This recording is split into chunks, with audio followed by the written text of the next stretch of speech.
Hi guys, my name is Bobby. Welcome back to my channel, and today I'm bringing you my June TBR, kind of. So the month of May we are now in June, was really rough for me. There was a lot of upset in my life with my personal life and my job, so I did not read very much in May. I started out kind of strong and then slumped really bad, and that continued and has still continued. I've yet to pick anything up in June. So when it came to making my June TBR, I really had no idea what I wanted to read because right now I don't want to read anything. I've tried to read a couple of books and it's not the book, it's me. I just don't, I'm listening to it and I feel myself zoning out, which I don't usually do. And I'm just not interested. I just do not care. And so I'm in this really weird headspace at the moment. And I don't know how long this is going to last. This happens a lot with me, and especially in the past, 2 or 3 years, where I'll be doing really, really well. And then all of a sudden, I don't want to read anything. Everything looks like shit. I mean, I sit there and look at my shelves, and I have plenty of unread books on my shelves, and nothing sounds good. Everything and nothing. There's stuff that I want to read. Looking right now, there is stuff that I want to read that I've wanted to read forever. One of the only books on my TBR is one of those books. And I've wanted to read it forever, but the thought of reading it just does not appeal to me at all. So I don't know if it's because of my mental state at the moment, which is probably a big part of it, or if I just need new blood on my shelves, stuff that makes me excited to want to read. I don't know, because I've got plenty on my Kindle. I've got plenty on my listening apps like Scribd and, through my library on Libby or Audible. I have stuff I could listen to. I have stuff that I can read, whether it be physically on my shelf or on my Kindle, and none of it appeals to me. So it was very hard to tailor a June TBR because I don't want to read anything, at all. Nothing appeals to me. I am, right now, I'm currently home alone. And I have about 2.5 hours until I can go somewhere, do something. And because I'm stuck at home by myself, my husband's at work, my kids are at school, and I feel really restless. This would be the perfect time to sit here and just read. My kids do not get home for almost 6 hours because it is 9 a.m. They get out of school at 2:40 and 2:45 respectively and don't get home till just about 3. So I have 6 hours where I could literally sit here and read an entire book or listen to half of a huge audiobook or whatever. And that I do not want to. It does not appeal to me. I feel really restless. I feel like I should be doing something else. I don't know if this is my ADD or if it's my depression and anxiety just going the opposite way of what it usually does. Probably a little bit of everything, but this is where I'm at. So I don't know how much reading's going to get done. I'm probably not going to participate in whatever-a-thon. I know a lot of my friends are. I mean, my friend Cassidy's a host for one of the teams, and I would really like to support her and stuff like that. But at the same time, I don't know. I don't trust myself because I know right now I don't want to read, and I don't know what's going to happen for the rest of the month. My youngest, my 14-year-old, has her moving up ceremony. She's moving up from 8th grade to high school in a couple of weeks. There's another major date in there for stuff that's going on in my personal life that is it's kind of makes things kind of weird. There was a huge upset at work. So now there's a big adjustment that's happening, which makes work hell. I've worked way more hours than I normally do. So I'm tired all the time, which does not help. And with the stress, it does not help with wanting to read, the exhaustion and the stress. So I'm in a really weird spot right now. So when it comes to creating a TBR, when nothing sounds good to you, how do you make a TBR? Not that I even follow my TBRs most of the time anyways, because I'm really bad at that. I tend most of the time to just read whatever the fuck I want. But it's really hard to even talk about books that are potentials. Because Cass, Mel, and Rye were we'll just make a TBR where there's, a stack of books that you could potentially read. And if you do, you do. If you don't, you don't. I'm that's a great idea. And Rachel had said that too. And while that's a great idea, when none of your books are appealing to you at the moment, you don't want to read any of them, it's really hard to make a stack of books that you might read when none of them sound good, if that makes sense. So I have 2 physical ones, and I think they're the only ones I'm really going to talk about because I have so many other books that are sitting over there that I could grab that I should have read. 3 I'm staring at right now that I should have read in April or May, and I did not. because I suck. Yeah. So I'll talk about the 2 books. This one, I will very much most likely read. I mean, it's short and I can listen to it. This might be the only thing I read this month.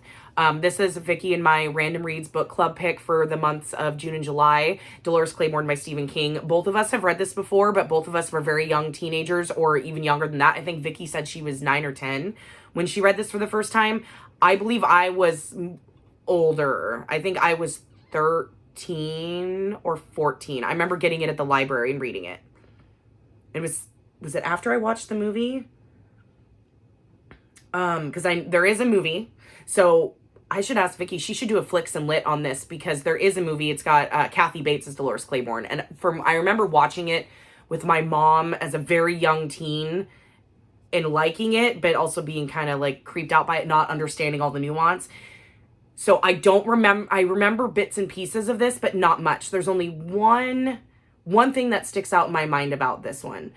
But I tend to love his books that are like this. Like Rose Madder is my favorite Stephen King novel. And that one is, a female centric. There's been abuse and stuff has happened to her. And I believe, if I remember right, Dolores Clayborne is kind of on the same thread, just different, where she's had a kind of a rough life. And so curious. And this is tiny. I didn't even realize this was that small. This copy is 316 pages long. I'm going to listen on audio. It's on Scribd, but I forgot how small Dolores Clayborne was. I swear the hardcover that I checked out from the library was twice the size of this. Because I remember checking this out from my local library and reading it, and I remember it being, well, of course, the copy is way bigger, but I remember it being thicker. But I'm excited to read this one. If you want to join us, the link is always in the description for a Goodreads group. This might be the only book I read this month. And the other couple books I want to talk about, well, this one, Malice by Gwynn.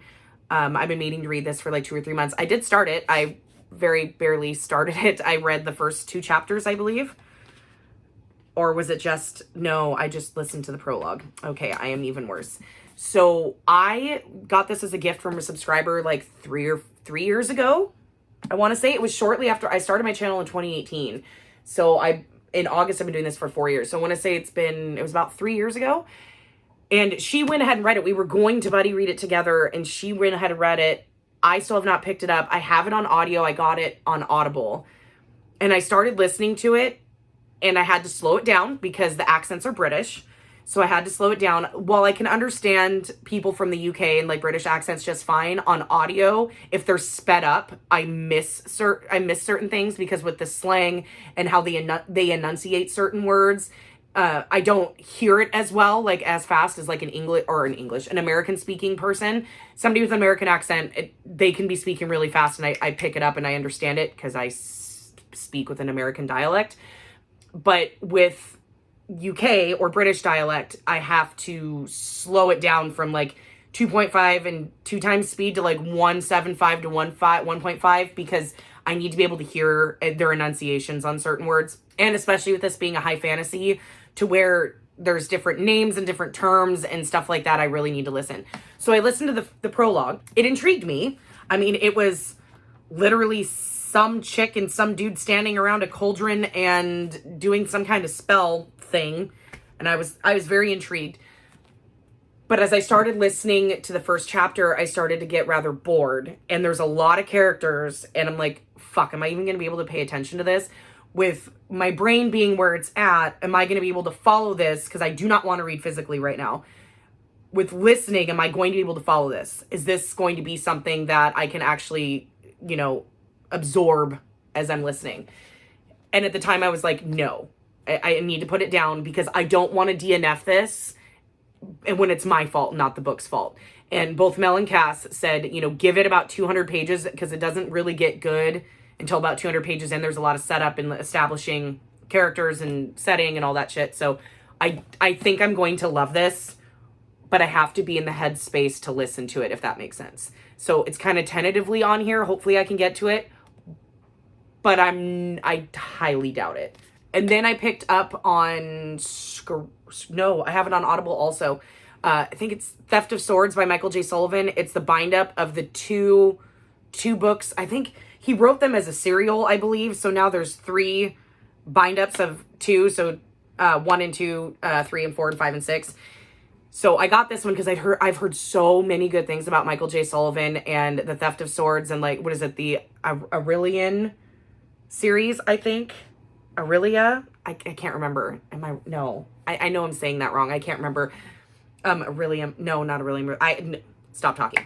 I don't remember what the series is. I got it on audio. I listened to the first 3 or 4 chapters of that one. That one also has British accents, but it was a lot easier. It was more conversational and it was a lot easier to get into it. It wasn't so much of a whole bunch of setup and names. I can't even remember the characters' names. I mean, I listened to it in mid-May. I started listening to it, listened to the first couple of chapters, really enjoyed it. It's about 2 thieves that steal shit. And that's like the first scene. They steal something that should not have been able to be stolen. And it's pretty cool setup. And then now they're being asked where I stopped. I mean, it's right in the first couple of chapters. This guy has asked them to steal this sword from this guy who likes to duel people who even look at his wife. And so they usually don't take jobs that quickly because it needs to be done that night and they just got done with the job. They usually do not do that. But the money amount is so big, one of the halves of the 2. So there's the 2 thieves. The one guy had talked to the guy who wanted to hire them and he takes the job and they're like kind of like, so I have a feeling this is where shit's going to go downhill. Because like reading the synopsis, they are accused of or framed for killing the king or something like that. So it sounds really interesting. From what I understand, the entire series is phenomenal. And there's another series that kind of goes with it that takes place way in the past of their gods and people they worship, which is also supposed to be super fantastic. So I'm really excited to get into them. And I did read a couple of chapters or listen to a couple chapters and really enjoyed it. But then again, I put it down because then in my head, I didn't want to read and I didn't want to ruin the experience of listening to that when it's my fault, not the books. So there's that as well. I mean, I have 3 other books over there that I need to read. Razorblade Tears, A Book of Cold Cases, and Apples Never Fall. Apples Never Fall I was supposed to read in, April and May. It was my book club book, one that I picked that I really want to read because I love Leanne Moriarty and still have not picked it up. I have the audio, still have not read it. I need to find a book because I don't know what I'm in the mood for. I think if I find something that I almost feel like I need something easy, but I'm burnt out on fantasy romance and dark romance because we did so much of that in May that I'm burnt out on that now for the moment. So I know that's not the answer. And then I was thinking, well, maybe a historical fiction or a historical literary fiction, which I do not pick up very often, but there's certain lit fics and historical fictions. And when I'm saying historical fiction, I literally mean like my favorite any kind of lit fics are books that are set in the 60s. Love books set in the 60s for some reason. I think I should have been in that generation. I don't know. There's something about books set in the 60s, which you don't get very often. But as time goes by, now because that's considered old. It's like writing in the 20s or writing books in the 20s is, the 60s or the new 20s. So when I was looking to pick my book of the month, pick for June, which ended up picking the fantasy, which is insane to me considering I'm struggling with fantasy right now. But there was a new Elin Hilderbrand book that was an add-on you could add. And I've only read one of her books, The Summer of '69, which I enjoyed. It was only a 3-star. It wasn't the best thing I've ever read. But I remember listening to it on audio and it was such an easy breezy listen. It encompassed the 60s, the late 60s and everything that was going on. It was about 4 siblings and them that summer of '69, and there's one boy child, he's at war in Vietnam. You've got the one sister who is married and pregnant and about ready to pop. And then you have the other sister who is joining the Civil War protests and stuff in the civil rights protests and stuff like that. And is really into activism. And then the main character that you follow is 14. She's the youngest of the 4 siblings and her kind of coming of age a little bit. And they pepper in like historical things, and it was good. Like, it wasn't the best thing I've ever read, but it was a nice kind of palate cleanser, slice of life. I don't know. It was good. It was just kind of like a slice of life, just listening. Just, you know, it was easy to listen to. I could color on my tablet. I could, you know, play on my phone and do other things. So when I saw that she's got another one, I think it's called the Nantucket Hotel or something like that, that's just now coming out. I was like, well, maybe I could listen to that. And that just seems like the same kind of thing. Takes place in Nantucket, just like a lot of her summary reads. And, you know, like this woman who like takes a job at this hotel and it's haunted. And, you know, so it's kind of a woman that was murdered there years and years and years ago, like in the 20s. And so it's haunted, but they're trying to fix up this hotel and change its reputation. And while normally books like that would bore the ever living fuck out of me, because I mean, it's slice of life, literally. The way Elin Hilderbrand writes, it's, and this is modern day. It's easy to listen to. It's not like a deep historic or literary fiction or anything like that. So maybe I'll look at something like that or in that vein to try to get me out of this slump and see if that helps. I mean, another one I read years ago in 2019. I know I've got it around here somewhere. It might be out there, but it's the, or maybe I donated it, but it was like something called like, The Gifted School. I don't even remember the author. It was a book of the month pick. And I remember listening to it while I was on vacation in Vegas. It was like on the way there, and I finished it. I started it before I left and finished it in Vegas. I'd read it in the mornings or late at night. I'd listen to it. And it was pretty much a slice of life about a group of friends and their children who they're trying to get into this gifted school, and very much family marriage drama in this neighborhood. Normally not my thing, but I do love family drama shit and loved it. So maybe I should pick up the Leanne Moriarty. Maybe. I don't know. I don't even know anymore. It's like I when I watch BookTube, then, you know, when I try to catch up on BookTube, I get the FOMO. Like, everybody's reading and they're loving all these books. And I'm like, oh my God, I need to be reading because I have done great this year so far. But I also don't want to force it and make the slump worse. So anyways, guys, that's where I'm at. I'm in just this weird headspace right now. So I don't really have that much of a June TBR. Just a couple of books that I'm kind of on my radar, might pick up.